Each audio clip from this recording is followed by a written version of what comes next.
Assalamualaikum warahmatullahi wabarakatuh.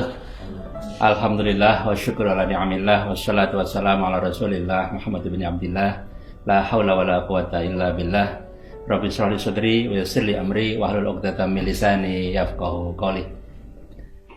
Mahasiswa baru Universitas Islam Indonesia, hari ini kita berbahagia karena bersama kita sekarang adalah Gus Baha Kiai Haji Bahauddin Nur Salim yang akan memberikan tausiah, memberikan inspirasi kepada kita tentang konsep ulil albab, yang itu adalah tujuan pendidikan di Universitas Islam Indonesia.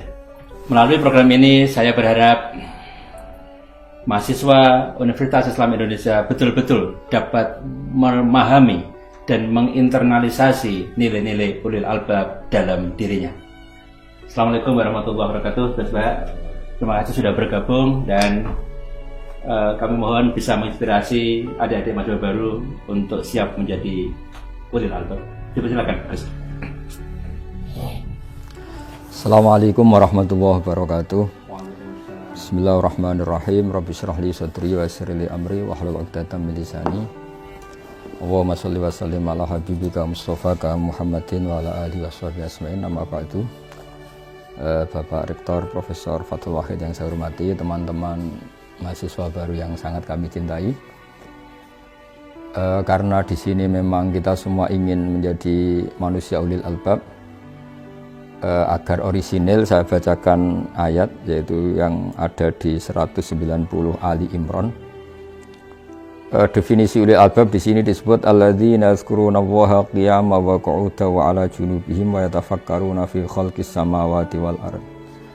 Mereka yang mengingat Allah baik saat berdiri, saat duduk maupun saat rebahan, saat santai-santai tiduran, dan selalu berpikir dalam penciptaan Allah, tentang menciptakan Allah menciptakan langit dan bumi. Kemudian dalam berpikir itu menyimpulkan Rabbana ma khalaqta hadza batila, bahwa yang kau ciptakan semua ini tidak ada yang sia-sia, tidak ada yang tanpa guna, tidak ada yang tanpa manfaat. Kemudian diantaranya ingat lagi dengan menyebut subhanaka faqina adzabannar, maha suci engkau, jagalah kami ya Allah dari siksa api neraka. Di sini ulil albab diberi definisi yang sangat religius, karena ini apalagi kita ini di UI Universitas Islam Indonesia, bahwa di antara kaum yang berakal adalah kaum yang sadar bahwa alam raya ini ada yang punya, yaitu Allah Subhanahu wa taala. Lalu dalam tradisi keilmuan, menstatuskan Allah atau mensifati Allah itu dengan cara-cara yang benar. Di antaranya adalah mengikuti cara Allah mensifati dirinya sendiri. Ini penting saya utarakan supaya apapun cinta kita kepada Allah, jangan sampai kita menstatuskan Allah dengan sesuatu yang Allah itu terbebas dari sifat itu. Sehingga dalam banyak ayat diterangkan subhanahu wa ta'ala begini-begini, terus amma yaqulu zalimuna ulwan kabiro. Jadi Allah nggak mau disifati secara salah oleh orang-orang yang zalim, oleh orang-orang yang kafir. Saya beri contoh misalnya begini, betapa mudahnya Rasulullah mendorong kita mencintai Allah. Misalnya, kamu tidak usah takut rezekinya Allah itu habis. Bukankah kamu berpikir, kata Nabi, Aro'aitum, coba kamu angen-angen, kamu pikir berapa Allah ngasih rezeki mulai Allah menciptakan langit dan bumi sampai sekarang. Artinya stok makanan yang diciptakan Allah itu luar biasa. Mulai dulu ada dinosaurus ya makanan tidak habis, ada ikan paus ya makanan tidak habis. Padahal ngelihat makanannya mereka itu ngeri betul, tapi nyatanya hewan-hewan yang makanannya super banyak ternyata ya sampai sekarang pun tetap dapat rezeki. Jadi kata Nabi, aro'aitum ma anfaqo mudz khalaqas samawati wal ard fa innahu la yanfudu ma indah. Lihatlah apa yang diciptakan Allah mulai langit bumi diciptakan, semua makhluk yang hidup semuanya dapat apa? Rezeki, dan semuanya tidak bisa menghabiskan rezeki yang disiapkan Allah Subhanahu wa taala. Begitu juga di masalah ilmu. Ilmu yang dianugerahkan Allah ke kita ini tidak ada habis-habisnya, dikaji, kemudian tidak ada habisnya. Maka saya berpesan sama adik-adik yang kuliah di UII, bahwa UII adalah didirikan sebagian oleh ulama, ada Gus Wahid, ada dari unsur Muhammadiyah, ada dari unsur beberapa ormas. Dan didirikan murni karena kita ingin umat Islam ini terpelajar yang sangat Indonesia. Jadi religius yang sangat Indonesia, atau kalau populernya disebut nasionalis religius. Karena kita tidak pernah ingin Islam benturan dengan negara, negara benturan dengan Islam. Contoh yang paling mudah tentu kita anti narkoba. Negara menyediakan ada BNN. Islam mengharamkan curang, korupsi. Negara ada KPK. Islam ingin negara ini stabil, nyaman. Negara ada kepolisian yang menjaga kestabilan itu. Sehingga ketika kita baca al-muslim man salim al-muslimuna min lisanihi wa yadihi, orang muslim itu siapa? Yang orang lain itu selamat, terbebas dari makarnya dia, dari sikap tidak simpatinya dia, baik yang dilakukan lisan, mulut maupun tangan. Sehingga ketika kita menganjurkan kedamaian, menganjurkan sangat Indonesia, itu selalu tidak pernah kita ini benturan dengan negara. Dan itu yang diinginkan para bapak bangsa, para ulama kita, para guru-guru kita. Sehingga dalam sebuah makalah yang luar biasa, kata Imam Zuhri, kenapa ada sulhul Hudaybiyah, perjanjian dalam Hudaybiyah. Kata Imam Zuhri, dan ini semoga menginspirasi banyak mahasiswa, syukur-syukur semuanya terinspirasi oleh makalah yang diciptakan atau yang dikatakan oleh Imam Zuhri, yaitu gurunya Imam Malik. Fama futiha fil islami fathun a'zuma min Hudaybiyah. Enggak ada kemenangan Islam terbesar kayak kemenangan dalam Hudaybiyah. Dulu ketika orang kafir ketemu orang Islam, bawaannya itu perang. Kalau ketemu bawaannya perang tarung. Sehingga dalam perjanjian itu Nabi hanya meminta supaya orang itu enggak usah perang dan mendiskusikan kebenaran secara fair. Kata Imam Zuhri, fatafawadu fil hadis wal munazaah, mereka berdebat tanpa tekanan. Falam yatakallam ahadun yaqilu syai'an minal Islam illa dakhula fihi. Jadi barokahnya damai, barokahnya semuanya damai tanpa tekanan, orang diskusi Islam. Setelah diskusi, siapapun yang berpikir objektif akhirnya tertarik kepada Islam. Tentu dulu misalnya mereka diskusi gimana kalau menyembah berhala yang dari batu dengan menyembah Tuhan Muhammad yang sifat dasarnya itu pencipta langit bumi yang ada sebelum ada langit dan bumi. Dengan perbandingan-perbandingan seperti itu akhirnya mereka tahu tentu Tuhan Muhammad lebih benar, lebih baik. Sehingga artinya kata Imam Zuhri, Islam ini pernah begitu unggul ketika nggak ada perang. Karena ketika nggak ada perang, orang diskusi secara santai, secara rileks, tanpa tekanan, dan pasti yang muncul adalah kebenaran.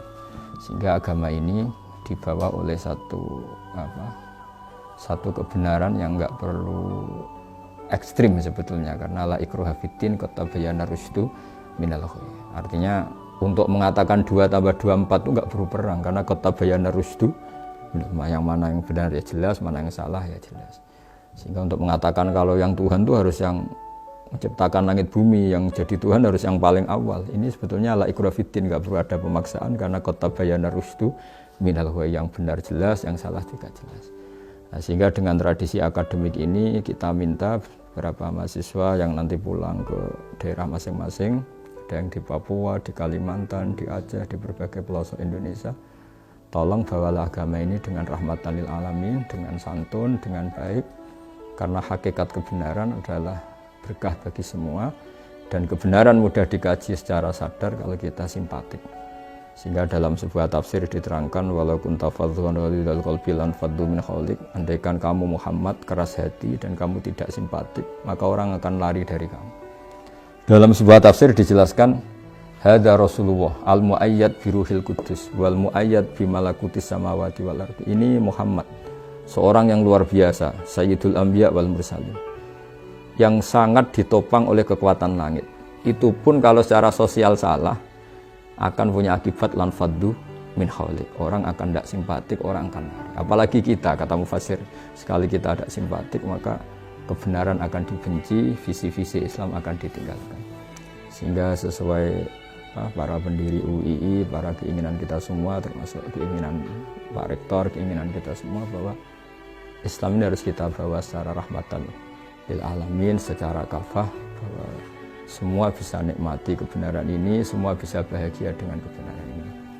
Yang terakhir, karena ruang ini namanya ruang apa Pak? Bahagia. Semoga kita bahagia. Karena saya sering diberi nasihat oleh bapak saya, Kalau kamu ngaji harus senang, kalau taat harus senang. Bagaimanapun orang nyari maksiat itu karena ingin cari kesenangan. Sehingga kalau orang baik sudah senang dengan kebaikan, insya Allah kebutuhan akan maksiat untuk cari kesenangan itu berkurang. Syukur-syukur hilang sama sekali. Kita sebagai manusia bahagia sekali nimang anak misalnya, nimang cucu. Bahagia sekali orang kebanyakan dengan ngopi. Bahagia sekali ketika ketemu teman akrab. Banyak kebahagiaan yang nggak butuh maksiat dan itu kita happy. Begitu juga Rasulullah SAW. Kalau muji sholat tuh wa qurratu aini fi sholat. Bahagia saya ketika sholat. Sehingga kalau beliau punya banyak masalah, beliau ngendikan mana Bilal kok tidak datang ngajak sholat. Sampai beliau ngendikan arifna ya Bilal, tolong istirahatkan kami dengan sholat. Jadi kebenaran itu harus sesuatu yang membahagiakan, yang nyaman. Jadi dengan seperti itu insya Allah kita tidak berkebutuhan untuk senang dengan cara-cara yang tidak benar. Sehingga agama ini menyarankan kul bi fadlillah wa bi rahmati fa bidzalika falyafrahu. Ingat selalu fadl Allah, anugerah Allah, kenikmatan Allah. Dengan cara itu kamu akan bahagia. Nah, dari bahagia itu diharapkan bahagia yang islami, bahagia yang baik, sehingga kita tidak perlu bahagia dengan hal-hal yang dilarang oleh Allah Subhanahu wa Ta'ala. Saya kira demikian pesan kami supaya mahasiswa tambah berkontribusi terhadap bangsa ini, terhadap agama ini, bahwa definisi ulil albab adalah mereka yang terakhir dalam kesimpulannya mengatakan Rabbana ma khalaqta hadza batila, bahwa semua yang kau ciptakan, aturan-aturan yang kau terapkan pasti semuanya itu ada hikmahnya. Kita tahu misalnya hikmah terkecil ya, misalnya Allah bikin ini yang ada di kitab-kitab, Allah bikin kutu saja, bikin apa yang di rambut itu kutu atau ketombe, itu barokahnya luar biasa. Ada pabrik sampo yang mungkin mempekerjakan orang berapa dan itu hanya karena Allah bikin kutu. Ketika Allah bikin sesuatu yang paradok, itu juga mengilhami banyak orang. Wa inna lakum fil an'ami la ibrah nusqikum mimma fi butunihi min baini farsi wa damil labanan khalisan sa'ighal lisyaribin. Allah bisa mengelola dari hewan sapi misalnya, itu ada unsur darah, juga ada unsur kotoran, tapi Allah bisa mengelola dari hewan itu keluar susu sing sa'ighal lisyaribin. Kita hidup juga gitu. Mungkin kita di negara yang enggak ideal, atau di komunitas yang enggak ideal, atau hidup di keluarga yang enggak ideal.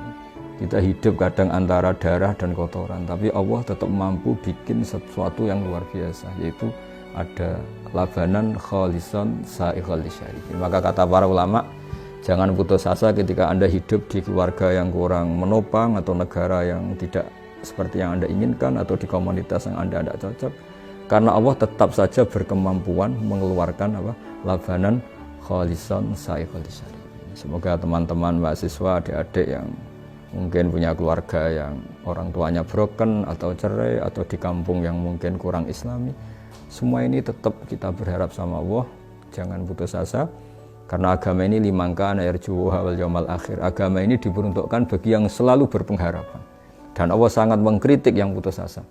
Jadi apapun kondisi bangsa ini, misalnya kena pandemi, kena macam-macam, Allah selalu mengapresiasi mereka yang selalu berharap lebih baik, Karena dibalik sosial yang enggak benar pun, kayak tadi mimbeni farsin wadamin, antara kotoran dan darah, ternyata Allah tetap saja mengeluarkan labanan khalisan sa'ighal lisyaribin. Dengan penuh tekad ini dan penuh niat yang baik pada bangsa ini, semoga kita dapat petunjuk dari Allah Subhanahu wa Ta'ala dan dapat ma'unahnya. Saya kira demikian. Wassalamualaikum warahmatullahi wabarakatuh. Terima kasih Gus Bah. Ada mahasiswa baru Universitas Islam Indonesia, banyak pesan yang sudah disampaikan oleh Gus Bah. Beberapa di antaranya adalah bagaimana kita tidak mempertentangkan antara keislaman dan kebangsaan. Kemudian juga kita dilarang untuk berputus asa dan selalu menjaga optimisme apapun yang terjadi, sehingga insya Allah kita akan merasakan bahagia dalam menghayati, dalam menjalankan perintah Allah, dan menjauhkan kita dari bahagia karena ingin menikmati maksiat kepada Allah Subhanahu wa Ta'ala. Terima kasih Gus Bah. Kita tutup. Wassalamualaikum warahmatullahi wabarakatuh.